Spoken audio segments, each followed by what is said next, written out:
김광수 연구원 오랜만에 봐요. 네, 맞습니다.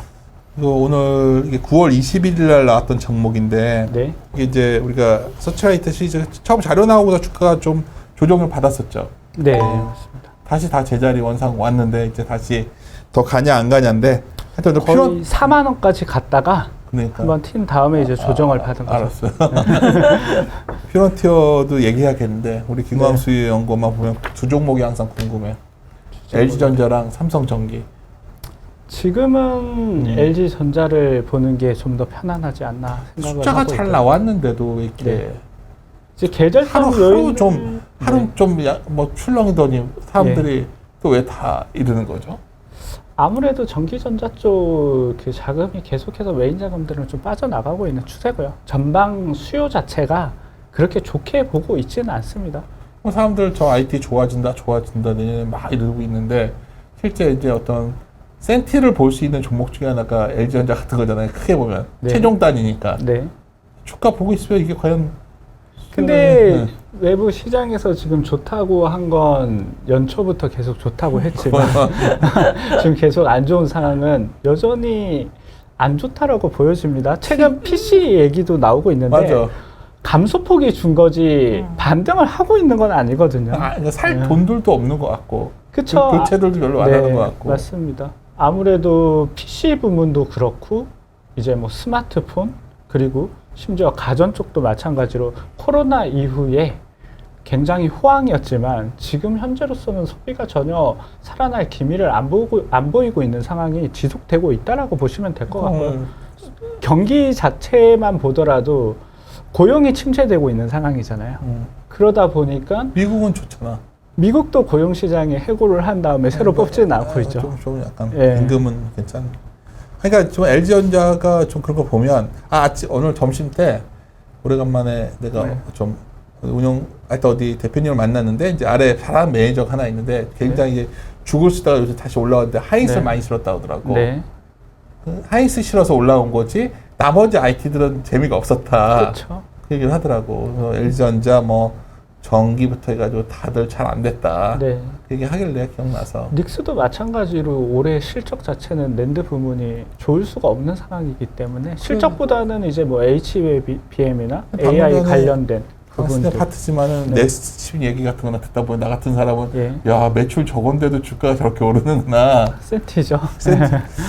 하여튼 그래서 해당 부문에. 김광수 연구원도 이 서치라이트 시리즈가 기본적으로 좀 약간 사람들에게 새로운 종목을 알려준다는 의미여서 그런지 다 자율주행 갖고 나왔더라고. 피런티어. 네. 그래서 봅시다. 이거는 회사가 이것도 매출액이 되게 내 기준에는 참 적은 것 같기도 하고. 작죠. 네. 이게 참 내가 올드한 건지 이러고 보면 깜짝 놀라는 거지. 근데 이제. 이 기업은 제가 조금 재미있는 부분이 올해 상장을 했는데 공모자금을 한 푼도 안 쓴 기업이에요. 실적이 이제 나고 있는 기업이라는 부분에 좀 주목해서 보시면 될 것 같고요. 오케이. 그래서 우리가 그러면 이제부터 9월 21일 날 나갔던 피런티어 갖고 얘기 좀 시작하도록 하겠습니다.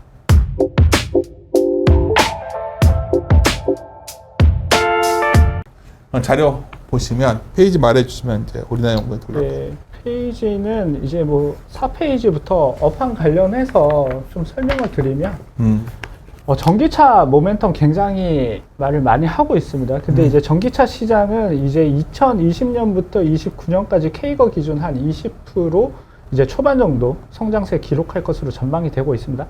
다만 저희가 주목해야 될 부분은 전기차 시장의 급격한 성장세는 이제 올해를 마지막으로 내년부터는 좀 둔화될 것이라고 보고 있습니다.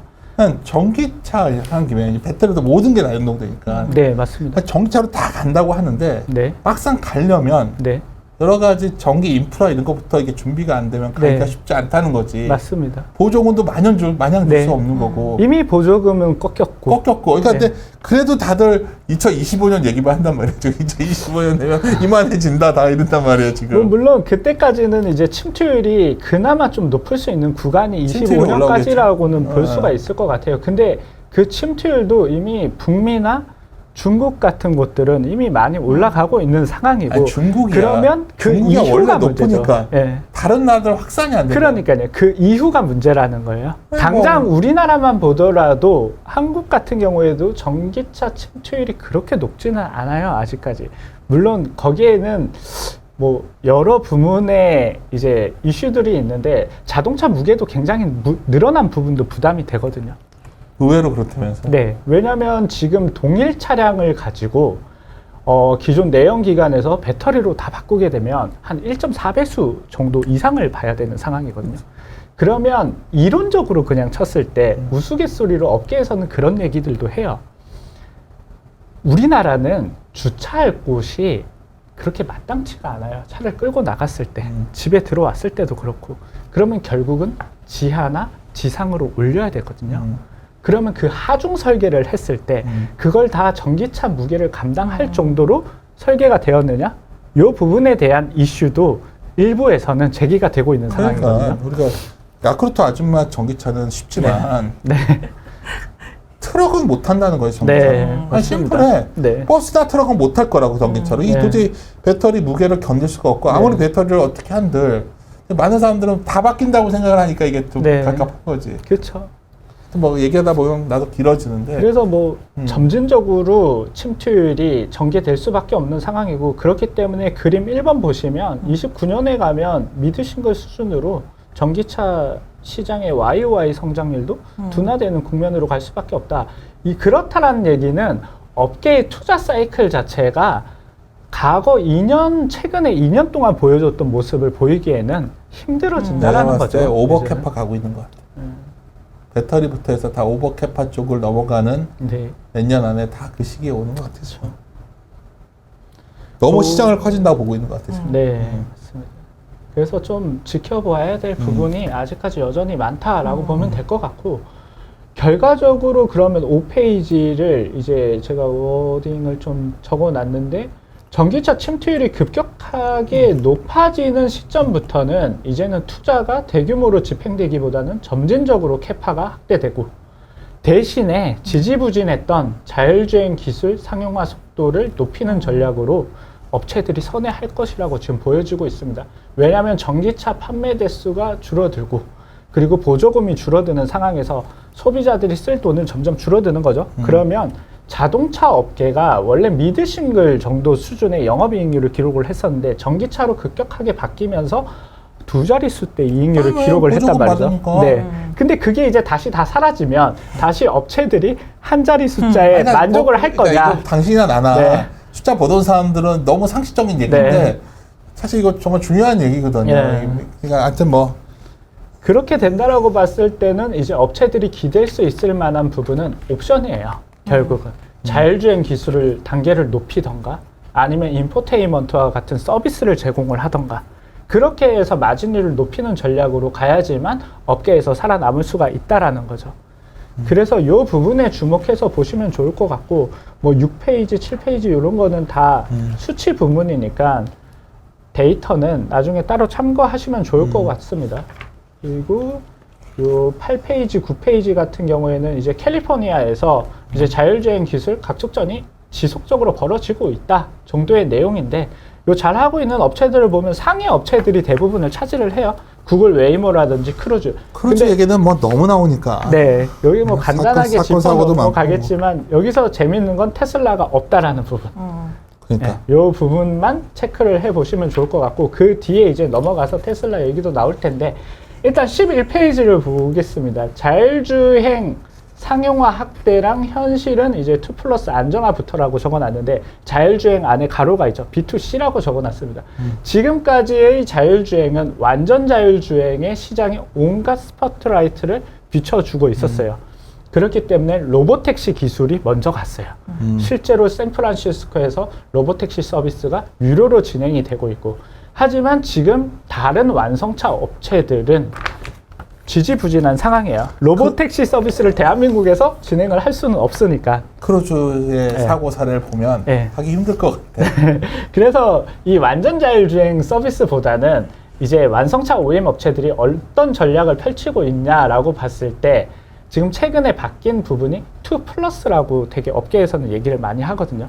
2단계 이상, 2.5단계에서 3.0으로 바로 지금 넘어가서 이거를 상용화를 해보자라고 하고 있는 거고, 현대기아차가 올해 말에 제네시스에 3단계 자율주행 기술을 탑재를 해서 판매를 하기 시작을 합니다. 뭐 주차 같은 거 위주로 갈 수도 있다. 아닙니다. 그거는 이제 기본적인 서비스, 오토크루즈 안에 들어가 있는 다양한 그래? 서비스 중에 하나지만, 이번에 내놓는 3단계는 고속도로 특정 구간에 한해서 놓자 완전히. 네, 3단계까지. 못 넣을 것 같아, 나는 그거. 근데 중요한 건 이걸 정식으로 서비스를 한다라는 거는 업체가 어느 정도 책임을 지겠다는 거죠. 그러니까 지금까지 테슬라가 이미 오토크루즈 서비스를 하죠. 그건 에이다스 구간이고, 하지만 계약상에 정확히 명기가 되어 있습니다. 운전자 보조수단이지 자기들이 책임지는 자율주행 기술은 아니라고 명기가 되어 있는데, 이제는 이제 국토부랑 지금도 근데 이제 볼보와 같은 차량들은 운전석에서 운전대를 놔도 어느 정도는 다 알아서 주행을 지금도 하고 있거든요. 차선을 바꾸는 게 좀 어렵긴 하지만, 그런 부분들이 이제 시행이 되고 있기 때문에 주목해 볼 만하다라고 말씀드릴 수 있는 거고, 결국은 이런 부분 때문에 이제 자율주행 기술 관련된 업체들이 주목을 받을 수밖에 없는 상황이다. 근데 현실적으로 보게 되면 자율주행의 가장 중요한 부분들이 어떻게 보면 이제 반도체적인 부분도 있고 하지만, 테슬라가 지금 테슬라랑 이제 넌 테슬라 진영을 보게 되면 테슬라는 카메라만 가지고 지금 하고 있죠. 기존에 이제 레이더도 사용을 했지만, 근데 이제 모빌아이 같은 경우에는 카메라, 레이더, 라이다를 모두 사용을 했습니다. 근데 모빌아이가 하고자 하는 방향은 자율주행 5단계에 가까운 기술을 계속해서 밀어붙였던 거예요. 근데 최근에 스탠스가 바뀐 게, 업계가 자율주행 2.5단계 또는 3.0 단계를 먼저 적용하기로 결정한 뒤부터 모빌아이도 카메라 중심으로 한 자율주행 솔루션 프로그램을 제공을 하기로 했습니다. 그러한 부분들이 이번에 현대기아차에 도입이 된다라고 보시면 될 것 같고, 요 퓨런티어가 또 이런 업계의 동향 외에 주목해서 봐야 될 부분이, 테슬라 같은 경우에 아까 말씀해 주신 대로 테슬라나 이제 GM 크루즈나 사고가 굉장히 많이 난다고 했잖아요. 그렇죠. 요 부분에 대한 수혜를 톡톡히 받고 있습니다. 이게 뭐냐면, 카메라를 만들기 위해서는 모듈 조립 장비가 있어야 되고, 보정 장비가 있어야 되고, 그리고 EOL 후공정 장비가 있어야 되는데, 여기서 후공정 장비가 굉장히 재밌는 현상이 많이 벌어지고 있어요. 어떤 거냐면, 후공정 장비라는 게 결국은 뭐 카메라의 해상도나 색재현성 이런 부분들을 수치를 이제 판단을 하는 건데, 테슬라가 사고가 계속 나는 거예요. 근데 사고가 날 때마다 그 원인 분석을 해야 되는데 케이스가 다 다르다는 거죠. 그래서 검사 항목이 기하급수적으로 늘어나고 있어요. 야, 이게 잡을 수 있어. 그러면 그걸 계속해서 앞으로도 잡아 나가야 돼요. 오케이. 네, 그러다 보니까 이 검사 장비를 만드는 업체에 계속 요구 사항이 많아지는 거예요. 요구 사항이 많아진다라는 얘기 자체가 들어가는 부품도 늘어나야 되고 R&D도 추가적으로 들어가야 이게 웃긴 되는 게, 거예요. 원래 자동차가 내연기관에서 전기차로 가면 뭐 부품 수가 대폭 줄고 뭐 되게 단순해지고 뭐 배터리나 이것만 달면 된다고 그랬었거든. 점점 더 복잡해지는 것 같아요. 완전히 완전히 맞습니다. 완전히 이거는 무슨 로봇 로봇도 아니고 온갖 게 다 들어가는 거잖아. 맞습니다. 온갖 게 다 들어가고 있거든. 지금. 무게도 이게 장난 아니게 훨씬 더 무거워지는 거죠. 내가 저번에 얼마 전에 유튜브에서 누가 전기차로 바뀌는 순간 자동차 가격 부품이 다 필요 없어지고 막 난리가 났어. 근데 이건 완전 쌍팔년도 얘기하고 싶더라고 진짜. 맞습니다. 지금 상황은 검사 장비도 어마어마하더라고, 이 규모들이 시장들이 지금 다. 맞습니다. 그래서 어떻게 보면 저도 지난번 인덱스 자료 쓸 때 얘기를 했지만, 전체적인 내연기관 부품 수는 줄어들지만 차 무게가 늘어나는 비중만큼 전장 요소들이 계속 추가가 되는 거예요. 어마어마하게 늘어나는 네, 맞습니다. 과거에는 이제 뭐 디스플레이도 거의 안 들어갔었죠. 근데 지금은 모니터만한 사이즈의 디스플레이가 들어가는데 그 모듈 무게가 엄청나거든요. 그러니까 이제 사람이 아니, 이 옆에 빼면 모든 게 다 전장화되고 있잖아요. 맞습니다. 지금. 혹 때려다 혹 붙이는 느낌. 그쵸. 제일 문제는 배터리 무게예요. 그렇죠. 맞습니다. 참. 참 이거 보면 인간이 예상치 못한 부분들이 그래서 나는 그 생각이 들더라고. 이제 뭐 자동차 요즘차 점점 좋아지니까 차가 조금씩 다 변하고 있는 건 확실한 것 같아요. 네. 그러니까 다음 버전이 올 때마다 센서는 계속 달리고 있고 카메라 네. 달리고 있고 이제는 우리 알게 모르게 뭐 부닥칠 것 같으면 알아서 차가 멈추고 네. 이렇게 이게 서서히 가는 거지. 그쵸. 어느 날 갑자기 이제 완전히 새로운 차야 뭐 이렇게 안 갈 것 같아요. 그렇게는 못 가죠. 그래서 네. 침투율이 다른 문제라는 거지. 예. 그러니까 침투율이 갑자기 어느 날 몇 프로가 이제 다 바꿀 거예요 이렇게 하는 거랑 그냥 서서히 바뀌어가고 있는 네, 겁니다. 맞습니다. 그렇게 보는 게 맞는 거 같잖아요. 네, 맞습니다. 근데 거기에 들어가는 부품은 또 이만큼 늘어나고 있는 거야. 계속 그게. 부품은 서서히. 이제 계속 늘어나고 있는 거죠. 특히 우리가 그 캘리포니아에서 자율주행 시험할 때 엄청 잘 될 줄 알았거든. 네. 결과론적으로 잘 안 된 거 아니에요? 결과론적으로는 네? 그래도 소비자들의 만족도는 굉장히 높은 상황이라 근데 이제 이슈들이 계속 제기가 되고 있는 상황이죠. 하여튼 뭐 갑시다. 네. 하여튼 뭐. 뭐 네, 너무들 네. 요즘 성장이라는 단어로 네. 모든 게 갑자기 여기서 딱 요 단계로 넘어간다고들. 그죠. 그러니까 그게 너무 계단식 성장으로 봐야지 계속해서 지속적인 성장이 그렇죠. 일어나기에는 굉장히 힘듭니다. 기술의 지금 네. 한계들이 오는 것 같거든요. 그쵸. 지금 다. 그리고- 배터리도 더 이상 효율화 안 되고 있고. 그렇죠. 배터리는 사실 첨단 테크로 보기보다는 근데 기존에- 배터리가 네. 만약 여기서 더 효율화되고 에너지 효율이 안 높아지면 네. 우리 겨울에 추운 지방은 잘 못 쓰는 거예요. 그렇죠. 현실적으로. 맞습니다. 무서워서 타겠어 이거. 지금도 부풀림 현상 같은 것도 예, 만만치 않은데. 맞습니다. 그러니까 근데 문제는 자율주행은 더 높은 기술이거든. 이게. 네. 아니 아까 차용 용어가 네스티브를 가져왔는데 네. 매출이 너무 적어서 나 뭐라고 했더니 차용가 힘들었을 거야. 아직까지는 차량용 반도체 쪽 기업들이 국내 기업들이 아직까지 매출은 나지 못하는 상황이고 R&D 쪽이 그렇죠. 부분이죠. R&D로 네. 기술은 확실히 있는데 요즘 이제 성장주에 대한 고민이 좀들 할 것 같아. 매니저들도 하고. 네, 맞습니다. 피노티는 근데 숫자가 조금은 나오네. 계속 갑시다. 그렇죠. 예. 그래서 어디까지 왔는지 모르겠는데, 예. 일단 그래서 여기서 이제 주목해야 될 부분이 제가 제목을 어. 자율주행 시행착오 자체가 이제 퓨런티어의 성장 동력이라고 Yes. 이름을 붙인 이유가 여기에 있습니다. 계속 시행착오가 시행착오가 생기면 생길수록 검사 장비 항목은 늘어나고 그렇게 되면 퓨런티어의 엔지니어들은 더 많이 필요합니다. 지금도 출장 갈 인원이 부족해서 대응이 안 되는 수준이라고 얘기를 많이 하고 있거든요. 그래서 장비만 팔고 끝나는 게 아니라 업그레이드 수요가 지속되고 있고 그리고 카메라 대수는 계속해서 늘어나고 있어요. 결과론적으로. 이제 기존의 테슬라가 9대에서 한 10대 정도 탑재를 했었는데 이제는 한 13대 정도가 이제 새로 출시되는 차량들에는 적용될 예정이고요. 그리고 모비라이나 아니면 소니가 이제 25년도에 좀 차량을 또 내놓을 텐데 소니가 낸다고 했잖아요. 네, 맞습니다. 예전에 비전 S02에서 이제 차량 이름이 갑자기 생각이 안 나는데 새로운 차량에는 거의 훨씬 더 많은 센서가 적용이 되거든요. 전자제품화 될 건데 네. 참 그 길이 LG전자도 그래서 사람들이 좋아했죠. 그 L전자 그걸 할 거다. 네. 근데 다 길이 멀어 보이는 거지 지금 다. 자율주행 기술은 그래서 그나마 그래도 다행인 게 아까 말씀드린 대로 자동차 업계가 레벨 2, 2.5나 3.0으로 눈높이를 낮춘 점이 굉장히 좋은 의사 결정이었다라고 생각이 드는 거죠. 레벨 5 거기 가기 힘들 것 같아. 거기는 2000 내가 봤을 때는 인간의 윤리 문제도 예, 있고 맞습니다. 에틱 문제를 해결할 수가 없거든. 예.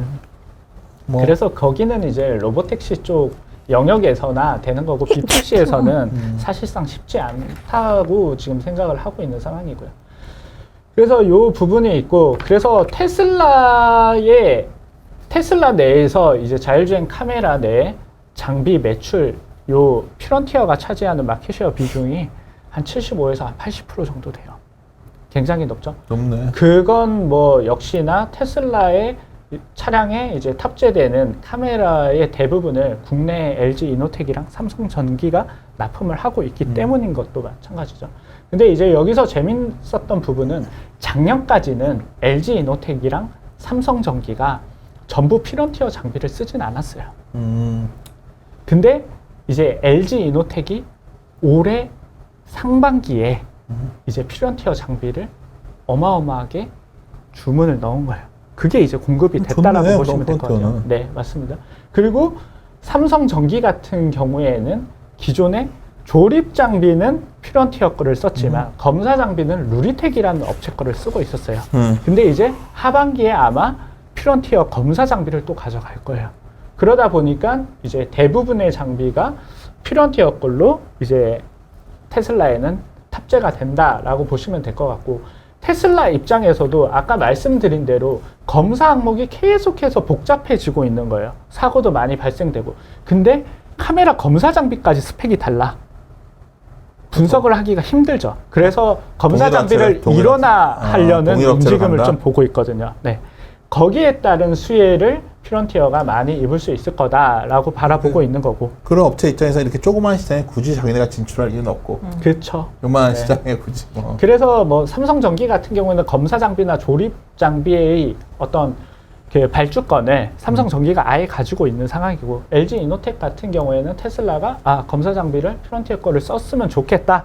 거의 뭐 지정 장비 형태로 지금 공급이 들어가고 있는 상황이에요. 해외 쪽에도 쓸 수 있어요? 해외 쪽도 진출을, 해외 쪽이요? 뭐 그- 해외 쪽도 이제 테슬라랑 논 테슬라의 이제 가장 큰 진영으로 본다 그러면 자율주행 기술의 모빌아이가 있겠죠. 모빌아이가 검사 장비 스펙 같은 경우에는 퓨런티어 장비를 이미 인정을 좀 해줬어요. 그래서 온 김에 궁금한 네. 게 테슬라와 난 테슬라 진영이 예. 다른 길을 갖고 있는데 어때 보여 장기적으로 이 길이 누가 좀 더 시장을 우위했을 것 같아요. 가장 이상적인 거는 테슬라 기술이죠. 그렇지. 왜냐하면은 도로 그게 맞나? 인프라랑 상관없이 알아서 그러니까 이게 딥러닝 해가면서 이제 다른 주행을 거는 하니까요. 이게 안 되잖아. 이게 인프라가 너무 많이 인프라가 깔려야 어. 되는 거죠. 네. 테슬라는 자체적으로 얘가 생각을 하는 생각을 하는 기구 네. 자동차를 만들겠다는 거 예, 아니야 지금. 맞습니다. 가능할 것 같아요, 되게. 뭐 가고자 하는 방향이 그러하니 일단 저희는 지켜보는 수밖에 없을 것 같고, 근데 현재로서도 샌프란시스코에서 아까 말씀드린 대로 테슬라 차량이 없다라고 했잖아요. 테슬라는 아직까지 그만한 서비스를 제공하기에는 좀 어려움이 있는 건 사실이기 근데 때문에. 현명한 것 같아요. 네, 이제 맞습니다. 지금 가봤자 예. 제대로 자율도 아닌데. 그렇죠. 괜히 뭐 말로만 많고. 맞습니다. 그래서 이상적인 방향은 정말 뭐 테슬라가 하고 있는 도조가 더 맞다라고 생각이 들고, 하지만 그만큼 어렵겠죠. 시간도 더 많이 소요가 될 거고. 자꾸 이 얘기 꺼내는 거는 네. 테슬라의 미래 때문이야. 아, 네. 그러니까 우리가 이 장기적으로 이 시장에 테슬라가 이쪽을 또 모멘텀을 가져 정말 다시 한번 더 올라갈 거냐, 네. 이 시장을 이거 테슬라 또 먹을 거냐, 네. 그런 고민들이 있는 거지. 근데 테슬라는 이제 예를 들어서 제가 그냥 뭐 봤을 때는 자동차뿐만이 아니라 이제 로보틱스 분야나 그치. 뭐 다 있을 거니까 여기에서 딥러닝, 인공지능 기술들이 다 그쪽으로 확산되지 않을까? 나도 그 저는 생각이구나. 생각을 하고 그래서 있거든요. 부품들을 자동차 부품주 생태계에서 테슬라 익스포저 높은 생태계 네. 있는 기업들 있잖아. 네. 글로벌하게. 네. 그러니까 테슬라를 갖고 가면서 네. 국내에서도 그걸 좀 찾아보는 그렇죠. 것들이 필요하지 않을까 하는 생각이 들더라고요. 그래서 뭐 테슬라에 공급을 하고 있는 핫스탬핑 기업이나 이런 부분들도 그렇지. 굉장히 뭐 가능성이 있다라고 저는 이번 보고 주에 그 있습니다. 정홍식 형번 말했던 그 커넥팅 기업들도 다 그런 것들이거든. 네. 그러니까 그냥 이쪽 시장은 큐가 커질 것 같거든. 지금 네. 돌아가는 상황이. 맞습니다. 참. 그러니까 우리가 전기차와 자율주행차에 대해서 너무나 환상들이 큰 것 같아요. 우리 옛날 만화 영화 다 봐가지고 네. 그거 진짜 공상과학 영화 지금 다 생각하고 있는 것 같아요. 그렇죠. 우리나라 형은 테슬라 운전해봤잖아요. 타봤죠. 타보기만 했고 운전은 안 해봤어요. 그래요? 운전대 안 주더라고. 나도 타봤는데 그 다음에는 굉장히 놀라웠는데 이제는 점점 그것들이 다 돌고 있는 것 같아요. 이제. 그렇죠. 네. 현대차도 이제 그쪽으로 가고. 맞습니다. 남편이 이번에 샌프란시스코 출장 갔다 왔는데 진짜 로봇 택시들 엄청 많이 다닌다고 하더라고요. 길에 예, 그거 찍었어요. 탄대 근데 그거. 많이 네, 타고 탄대요. 평점도 엄청 높아요. 레이팅 야, 점수가 근데 엄청 그게 높아요. 진짜 그냥 혼자 간다며. 그래서 국내 연예인들도 이제 셀럽들도 그러니까 탔다가 타고 간 잘못 영상들 많이 됐는데. 나오고 있고요. 그러니까 샌프란시스코 첨단 도시인 건 진짜 맞는 것 같아. 그렇죠. 그리고 걔네 그 인프라가 도로하기도 엄청 어렵습니다. 샌프란시스코가 미국 내에서도 운전하기가 가장 어려운 동네 중에 하나죠. 좀 여력만 되면 가서 샌프란시스코 가서 로봇 잡고 타고 찍어갖고 오면 좋은데. 괜찮다. 중국도 있어요. 중국에서도 하고 있습니다. 코로나 이후로 하기 싫어서. 야, 코로나 이후로 진짜 중국은. 중국도 사실 자율주행 레벨 단계가 굉장히 높아진 상황이거든요. 그러니까 놀라울 정도 중국이 배터리 자율주행 이런 쪽으로 걔네들은 밀어붙이는 것 같아요. 그냥. 네. 전 국가적으로 밀어붙이니까 네. 우리는 도저히 할 수 없는 그런 그렇죠. 그 말도 안 되는 그걸 하는 거인 것 같고 음. 우리가 참 여기서 잘 생존해야 우리가 먹거리가 생기는데 그렇죠. LG전자가 앞으로 전기차 이런 시장에서 어떨 것 같아요? LG전자가 LG전자 뭐 다 섞여 있으니까 저는 제 생각보다도 더 VS 부문이 티어 1으로서의 입지를 잘 다지고 있는 것 같아 보여요. 그래서 올해 좋게 본 사람이 많았거든. 네. 맞잖아. 네. LG전자 오히려 누가 무슨 우리가 가전 봤어. 이게 그쵸. 이 시장 커지면 LG전자 될 거로 봤는데 네. 왜 이렇게 안 되는 거지? 궁금한 게. 결국은 아직까지 제일 욕 많이 먹은 종목이야 내가 올해 이것 때문에. 아직까지도 VS 부분은 실적 기여도나 이런 부분들이 아직까지 덜 올라왔다라는 판단이 하나가 있고, 그리고 이쪽으로 돈이 안 돌고 있죠. 자율주행 기술이나 전장 쪽으로. 아직까지 돌지 않고 있죠. 그래서 뭔가 모멘텀이 한번 필요하지 않나? 근데 다행인 거는 아까 말씀드린 대로 업계가 이제 자율주행 기술이라는 부분에 있어서 레벨 5라는 욕심을 버렸기 때문에 저는 오히려 그 부분에 있어서 이제 사람들의 인식을 조금 더 전환시킬 수 있는 동인이 되지 않을까?